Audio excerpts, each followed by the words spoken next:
Good morning. Wow. Another day. The merch came in. Very excited about that. It looks great. One is just a graphic tee, which is a very classic, like, go to a concert and you buy the tee with, like, the album art on it. It's pretty cool. It's not something... I think it's a staple for sure. For anybody who really likes the album, it's going to be great for them. The other thing is a hoodie, and it has this very, like, off-white style, super tiny font, and on the very front, really low, right by the neckline. So I think that one's going to work really well too, because it's very much, it's subtle, but it's still a statement, you know what I mean? But yeah, going to work. Basically there's a big scheduling this is truly the life of an artist right here. Scheduling conflicts between two part-time jobs, and one job not wanting to give you the time to have the other. They want to keep you for enough hours that they need you all the time, but not enough that you're making a comfortable living, you know what I mean? So I'm trying to put a shoot together for this merch. I'm trying to find some influencers who are willing to do a shoot for this. Obviously I'm gonna pay them, but I want it to be a specific kind of style and aesthetic. It's not a fuckboy situation. It's also not like this really dope hip hop brand. So I'm not trying to make it seem like that, but I do want to make sure that it's very cool, that it's tasteful, that it's put together. So if you know anybody, let me know.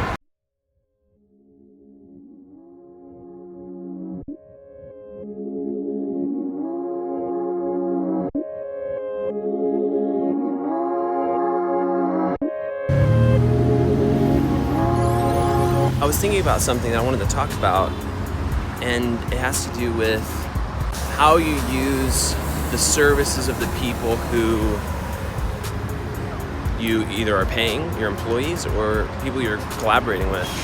And I just feel like we have such a culture in this country of just maxing out how much we can use somebody, maxing out how much we can get out of them.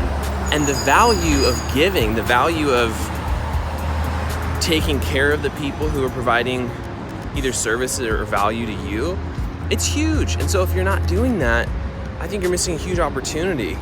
And it's all the people who I remember that took care of me in my journey that are gonna absolutely be remembered when I'm 10 years, 15 years, 20 years older. And all the others are just gonna go into this other, I just won't even think about them because they'll be like everybody else. So that's something I'm trying to do. As I was talking about getting an influencer to do some modeling, obviously I'm gonna pay them well, but it's also gonna be a very, very simple set of expectations.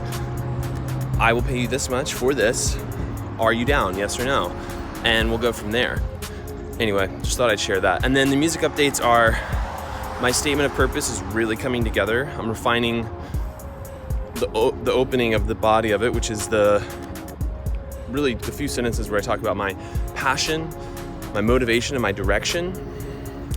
And it's fun because I'm, like I was talking about earlier, I'm starting to reflect and learn about all of that for myself. Like,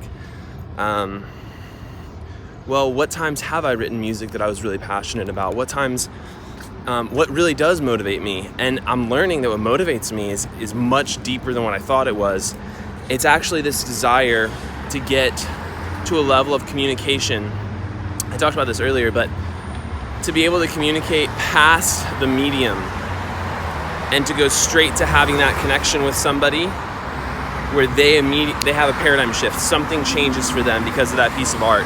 I think all of us can probably remember times when we saw a movie, heard a piece of music, saw a piece of art, and just it shifted something in our perspective. That's how I feel about Mark Rothko. The big, it's just one color all the way down, or debatably one color. It's kind of a gradient, but when I first saw some of his stuff, I realized, whoa, it transcends words. It's like trying to, a quote I just learned is, talking about music is like dancing about architecture. So anyway, I'm gonna get to work. I'll see you soon.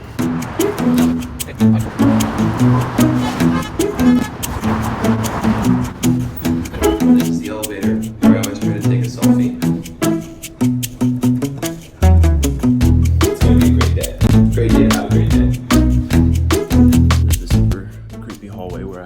walk to, my goodness, my hair's getting all on the top, to work. It's pretty creepy, right? Somebody could definitely get killed in here. And nobody would know.